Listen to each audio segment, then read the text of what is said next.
एक छोटा सा बच्चा अपनी माँ की मार से बचने के लिए भागता चला जा रहा था और उसकी माँ उसके पीछे पीछे उसे मारने के लिए दौड़ रही थी। रुक जा बदमाश, अभी बताती हूँ तुझे। जब देखो तब सारे गमले तोड़ देता है। अरे माँ, मैं तो बस खेल रहा था।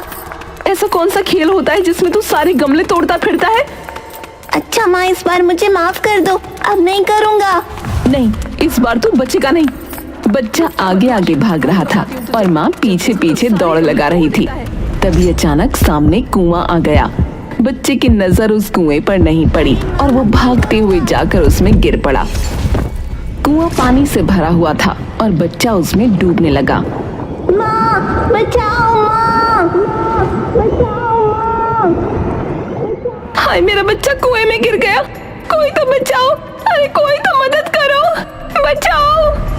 फौरन लोग भागते हुए आए। उन्होंने रस्सी कुएं में डाली, लेकिन बच्चा रस्सी पकड़ नहीं पा रहा था।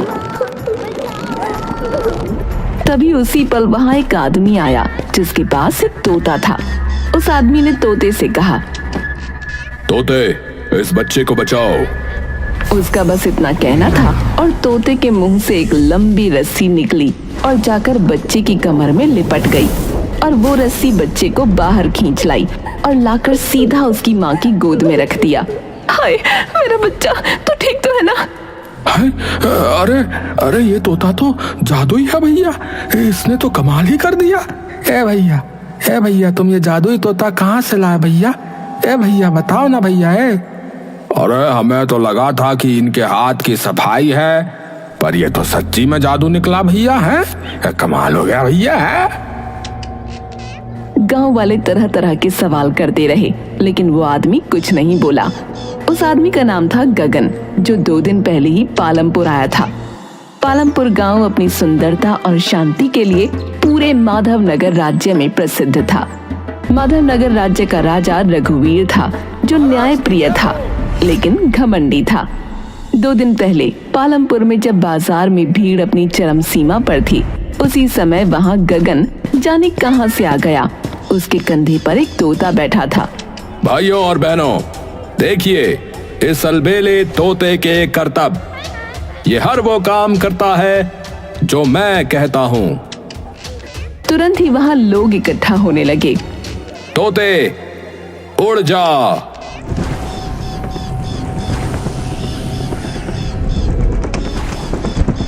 अरे बाप रे, है? अरे देखा भैया, अरे इतनी तेजी से उड़ रहा है कि दिख ही नहीं रहा है भैया। तोते, अब जाकर उस बुजुर्ग के सर पर बैठ जा। तोता बिजली की तरह गया और एक बुजुर्ग के सर पर बैठ गया। अरे मैया, अरे का कमाल का जादू है भैया। अरे भैया, अरे तो सच में जादू है। अरे वाह वाह, क्या जादू, कमाल का जादू भैया। भैया, कमाल का जादू। हाँ तो भाइयों बहनों, अब किसी का भी रुमाल ले आइए, मैं उसे तोते से ढूंढवाऊंगा। एक औरत ने अपना रुमाल गगन को दिया। गगन ने उसे भीड़ में किसी से छुपाने को कहा। तोते, अब जाकर ढूंढ इस रुमाल को। तोता जमीन के बहुत करीब उड़ने लगा और कुछ ही पलों में वो रुमाल लेकर वापस आ गया। अरे भैया, ये तो बहुत ही कमाल की चीज है भैया, एकदम धमाल हो गया भैया, एकदम कमाल हो गया है। अरे क्या देख लिया मेरी आंखों ने आज। ए भैया, ये बात तो जो है राजा जी को बतानी चाहिए। हाँ, इस चमत्कारी तोते के विषय में तो भैया हर जगह पता होना चाहिए भैया, राजा जी को तो खास कर। गगन दिन भर करतब दिखाता, लोग उसे पैसे देते। लोग कहते ये कोई आम तोता नहीं, लेकिन असली सनसनी तब मची जब इसी तोते ने उस बच्चे की जान बचा ली। और फिर, महाराज, पालमपुर में एक बहुत अनोखी खबर आई है। एक आदमी का तोता लोगों को बचाता है, जादू करता है। क्या कहा? जादू? तुरंत बुलाओ उस व्यक्ति को मेरे दरबार में।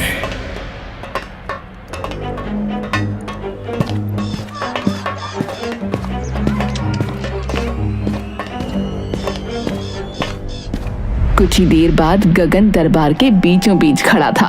उसके कंधे पर बैठा था वही तोता। हाँ तो महाशय, कौन हो तुम? मैं तो एक आम किसान हूं महाराज। किसान? सुना है तुम्हारे पास कोई जादुई तोता है? जी महाराज, ये तोता मेरी हर बात मानता है। अच्छा, तो इससे कहो कि मेरी बात माने। मुझे इससे एक कार्य लेना है। गगन तोते के कान में कुछ फुसफुसाता है और फिर राजा से कहता है, महाराज, अब आप जो चाहे कह सकते हैं। तो तोते सुनो, मैं चाहता हूं कि मेरे राज्य में इतना धन हो जाए कि लोगों के पास रखने की जगह न बचे। लेकिन कुछ नहीं होता। ये क्या धृष्टता है? तूने इससे कुछ कहा भी था या नहीं? महाराज, मैंने तो कहा था कि आपकी बात माने। लगता है यह आपकी बात को समझ नहीं पाया। सैनिकों, इसे ठहरिए महाराज, मैं कुछ कह कर देखता हूँ। गगन तोते से कहता है, मंत्री जी की बात मानना। तोते, मुझे एक बाल्टी पानी ला दो।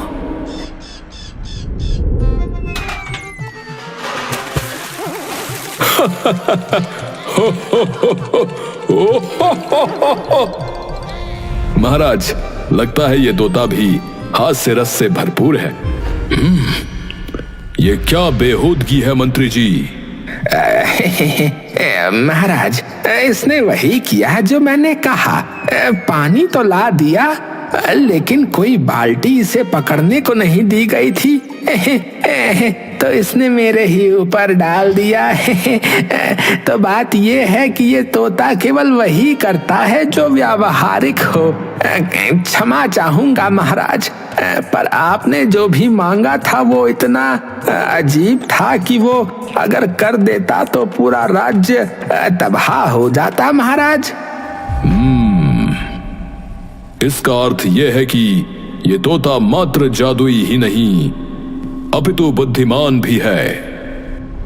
कुछ देर के लिए दरबार में सन्नाटा छा गया और फिर राजा रघुवीर ने कहा, गगन, मुझे ये तोता चाहिए। ऐसा अद्भुत प्राणी मेरे दरबार में होना चाहिए, ना कि किसी दरिद्र किसान के पास। महाराज, क्षमा करें, लेकिन ये तोता मेरा साथी है। इसे मैं किसी को नहीं दे सकता, चाहे वो फिर स्वयं महाराज ही क्यों ना हो। मूर्ख, क्या कहा? तूने मुझे मना किया। जानता है मैं जो चाहता हूं वो लेकर ही रहता हूं। अगर तूने इसे नहीं दिया तो? महाराज, आपने थोड़ा संयम। चुप रहो मंत्री। इस भूल का दंड इस मूर्ख को मिलकर रहेगा। परंतु महाराज, ये तोता मेरा है। हमें ज्ञात है, परंतु अब ये मेरा होगा। राजा आगे कुछ कहता उसके पहले ही एक अजीब सी हलचल मची। अचानक कुछ घुड़सवार लोग तेजी से अंदर आए। रुको गगन, तुम्हें हमारे साथ चलना होगा। तुम लोग कौन हो? मुझे क्यों ले जाना चाहते हो? महाराज, यह आदमी एक चोर है। इसने गंगापुर के सबसे धनी किसान जीवन जी का जादुई तोता चुराया है। क्या तुम लोग सत्य कह रहे हो? झूठ, सरासर झूठ। मैंने कोई चोरी नहीं की। ये तोता मुझे जंगल में प्राप्त हुआ था। मैं घूमता रहता हूं, वहीं से मिला। इन लोगों को रोको। बिना प्रमाण के कोई आरोप नहीं माना जाएगा। जीवन को दरबार में प्रस्तुत किया जाए अभी। पर महाराज, वो गांव के सबसे धनी किसान हैं, वो कहीं नहीं जाते। गांव का क्या, राज्य का भी सबसे अमीर किसान हो तो उसे यहां आना पड़ेगा। कदाचित तुम भूल कर रहे हो, मैं इस राज्य का राजा हूं, और एक और शब्द तुम्हारे मुंह से निकला तो मैं तुम्हें कारावास में डलवा दूंगा। वो लोग डर कर फौरन भाग गए और जीवन को लेकर हाजिर हुए। महाराज, ये रहे गंगापुर के जीवन जी। कहो जीवन, क्या ये तोता तुम्हारा है? जी हाँ महाराज, ये तोता मेरा ही है। कुछ दिन पहले ये मेरी छत पर आया था। मेरे सेवक ने इसे फिर पकड़ लिया था। मैं इसको अभ्यास करवा रहा था कि तभी अचानक ये कहीं गायब हो गया महाराज। झूठ, ये तोता जंगल में मुझे मिला और तुम कह रहे हो कि छत पर आकर बैठ गया। वाह वाह वाह वाह। तो हाँ, तो और क्या, आ नहीं सकता। और तुम्हारे पास क्या सबूत है कि जंगल में ही ये तुम्हें मिला? राजा दोनों की बातें सुनकर उलझन में पड़ गया। हर एक की कहानी अधूरी और दोनों का दावा पक्का। अगर ये तोता सच में जादुई है तो क्यों ना इसे ही निर्णय करने दिया जाए। महाराज, ये तोता बोलता नहीं है, ये मात्र आदेश को समझता है। तो फिर निर्णय कैसे होगा महाराज? एक उपाय है, पंडित जी को बुलाया जाए। अगर कोई इसका रहस्य सुलझा सकता है तो मात्र वही सुलझा सकते हैं। ठीक है महाराज।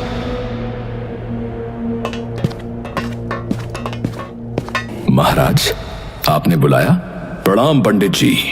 जी, हम इस तोते का भूतकाल देखना चाहते हैं और कौन इसका असली स्वामी है हमें यह जानना है।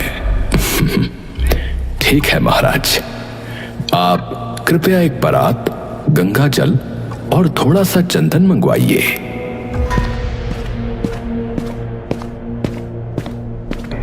ओम नमो नारायण भगवते वासुदेवाय। ओम नमो नारायण भगवते वासुदेवाय। लीजिए महाराज, अब जो भी इसमें अपना चेहरा देखेगा उसका पूरा भूतकाल इसमें दिख जाएगा। सेनापति, तोते को परात के ऊपर ले जाकर उसे इसका प्रतिबिंब दिखाइए। सेनापति ने धीरे धीरे तोते को उठाया और परात के ऊपर लाया। दरबार की रोशनी धीमी पड़ने लगी, पानी में लहरें उठी और अचानक सबकी आंखें फटी की फटी रह गईं, क्योंकि उसमें एक आदमी दिख रहा था। अरे, ये क्या है? ये तो आदमी है। हाँ, ये गलत है, इसे बंद करो। हाँ हाँ, बंद करो, बंद करो। पंडित जी, ये क्या हो रहा है? हमने तोते का भूतकाल मांगा और इसमें एक व्यक्ति की छवि दिख रही है। अवश्य कुछ गड़बड़ हुई है। नहीं महाराज, मेरी पूजा विधि और मंत्रों में कोई गड़बड़ नहीं हो सकती। आप देखते जाइए, अभी सब सत्य पता चल जाएगा। सब गौर से उस परात में देख रहे थे। ये तो गगन जैसा नहीं दिख रहा। फिर कौन है ये चेहरा? गगन, तुम इसे जानते हो? महाराज, ये मेरा दोस्त श्याम है। अब जल की परछाई में बीते समय की घटनाएं उभरने लगीं। एक पुरानी झोपड़ी, एक गहरा जंगल और 3 चेहरे, गगन, जीवन और श्याम। गगन, मैंने एक सिद्धि प्राप्त की है, एक ऐसी विद्या जिससे मैं एक ऐसा तोता बना सकता हूँ जो किसी भी आदेश को मान लेगा और जो हवा से भी तेज गति से उड़ेगा। परंतु एक शर्त है। क्या शर्त है? किसी को पता नहीं चलना चाहिए और एक नर बलि देनी होगी। क्या? नर बलि? हाँ, सुनो, तुम शाम को ले आओ। है वो सीधा साधा है और उसे कुछ पता नहीं चलेगा। हाँ। ठीक है, शाम हमारा ही तो है। और अगली ही रात गगन ने धोखे से अपने दोस्त श्याम को पकड़वाया। श्याम चीखता रहा, गगन ये क्या कर रहे हो? लेकिन कोई सुनने वाला न था। श्याम की बलि दी गई और वो एक तोते में परिवर्तित हो गया। काम बन गया। अब ये जादुई तोता मेरा है। बस इस शाम का रक्त मुझे अपने पास रखना पड़ेगा। दरबार में सभी की आंखें फटी रह गईं। धिक्कार है, तुम दोनों ने मिलकर एक निर्दोष व्यक्ति की बलि दे डाली और आज तुम उस पर अधिकार के लिए लड़ रहे हो। महाराज, वो वक्त अलग था, मैं मजबूर था। इस जीवन ने ये सब करने के लिए कहा था। चुप रहो सैनिकों, इन दोनों को कैद कर लो। सैनिक जैसे ही गगन और जीवन की ओर बढ़े, गगन चिल्लाया, तोते मुझे बचाओ।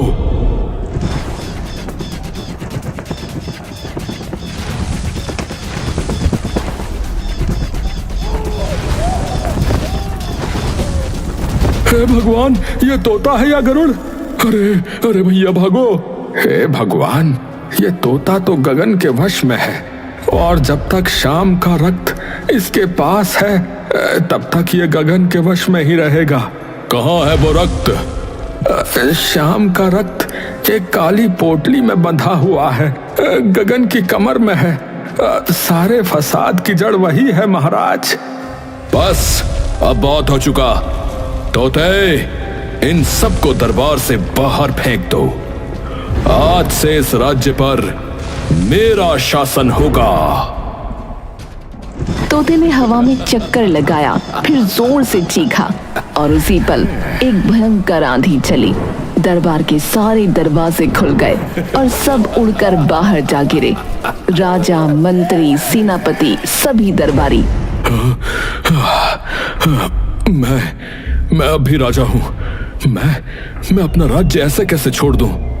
महाराज, अब कुछ नहीं बचा। वो तोता वो कोई सामान्य प्राणी नहीं है महाराज। अब कुछ नहीं किया जा सकता।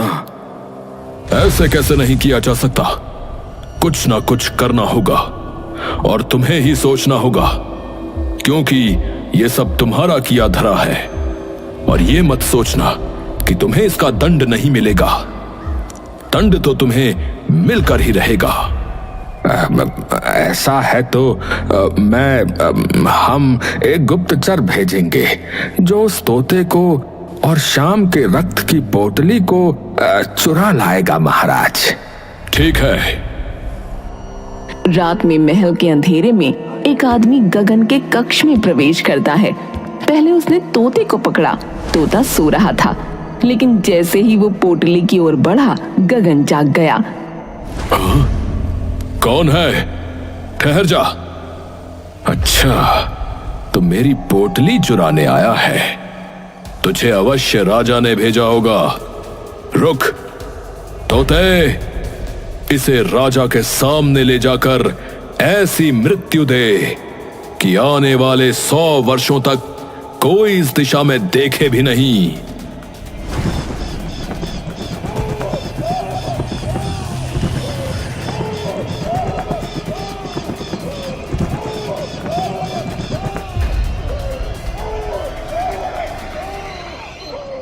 हे भगवान, अरे अरे वो उसे जला रहा है। अरे अरे भैया, वो हवा में जल रहा है।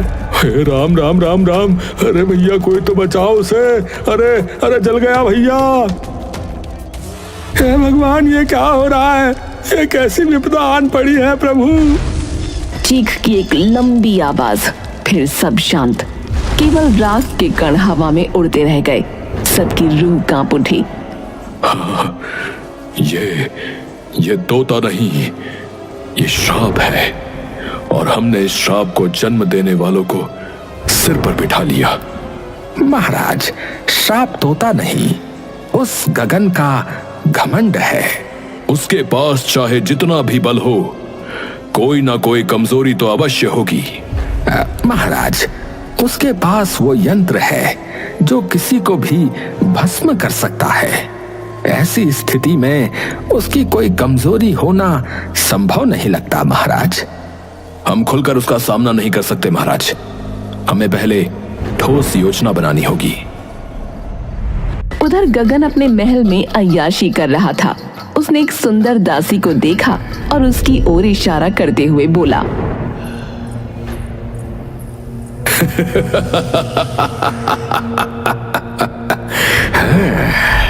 अब तू मेरी है और आज से तू मेरी निजी सेवा में रहेगी। दासी सहमी हुई थी, कुछ न बोली। गगन उसे खींचते हुए अपने कक्ष में ले गया। किसी ने हिम्मत नहीं की कि उसे रोके। लेकिन अगली सुबह गगन की नींद टूटी तो बिस्तर खाली था, दासी गायब। वो दासी कहाँ गई? उसे दरवाजे की ओर कुछ आहटें सुनाई दी। राजा रघुवीर, मंत्री, सेनापति, जीवन और पूरा दरबार। तुम सब यहाँ क्या कर रहे हो? निकलो मेरे महल से। अब नहीं, अब तू गया गगन। तोते, मैं आदेश देता हूं। अरे मेरा तोता कहाँ है? चारों ओर नजर दौड़ाई लेकिन तोता नहीं मिला। मेरी पोटली, वो कहाँ है? इसे ही खोज रहे हो ना? देख लो, अब ये हमारे पास है। नहीं नहीं, अरे ये तुमने क्या किया? मेरी शक्ति, मेरी सत्ता, सब कुछ चला गया। मुझे तेरी कमजोरी पता थी, औरतें, और वही तेरे पतन का कारण बनी। वो दासी जिसे तू अपनी समझ बैठा, वही तो मेरा भेजा हुआ जाल थी। सैनिकों ने तुरंत गगन को पकड़ लिया। वो चीखता चिल्लाता रहा। अरे नहीं, मैं राजा हूं, मुझे कोई नहीं रोक सकता। हाँ, मैं सबको भस्म कर दूंगा। हाँ। अब तू मात्र एक अपराधी है और तेरा स्थान है काल कोठरी। गगन को घसीटते हुए जेल में डाल दिया गया। जीवन ने चुपचाप अपनी आंखें मूंद लीं। जीवन, तुम्हें भी दंड मिलेगा, पर सहायता के बदले तुम्हें जीवन दान दिया जाएगा। अब महाराज, मैं सदा आपका आभारी रहूंगा। अब राजा रघुवीर ने वो अंतिम काम किया जो सबको चौंका गया। उन्होंने तोते को पुकारा। हे ज्ञानी तोते, अब जब सब समाप्त हो गया है तो मैं तुम्हें आदेश देता हूं कि तुम बोलो, और मैं तुम्हें मुक्ति देता हूं कि तुम चाहो तो पुनः शाम बन सकते हो। राजन, शाम बनकर मैं कुछ नहीं कर पाया, लेकिन तोता बनकर मैंने बहुत कुछ किया। अब यदि मैं मानव बना तो मेरी सारी शक्तियां चली जाएंगी। कृपया मुझे तोता ही रहने दीजिए महाराज। मैं यूं ही आपके राज्य का सच्चा सेवक बना रहूंगा महाराज। तुम वास्तव में इस राज्य के रक्षक हो, तो ठीक है, आज से तुम इस राज्य के राजसभा पक्षी कहलाओगे, और तुम्हारे लिए यहां दरबार में एक विशेष आसन रहेगा। इस प्रकार न्याय और सत्य की विजय हुई और एक तोते ने दिखा दिया कि सेवा और बुद्धि शक्ति से कहीं अधिक मूल्यवान होती है।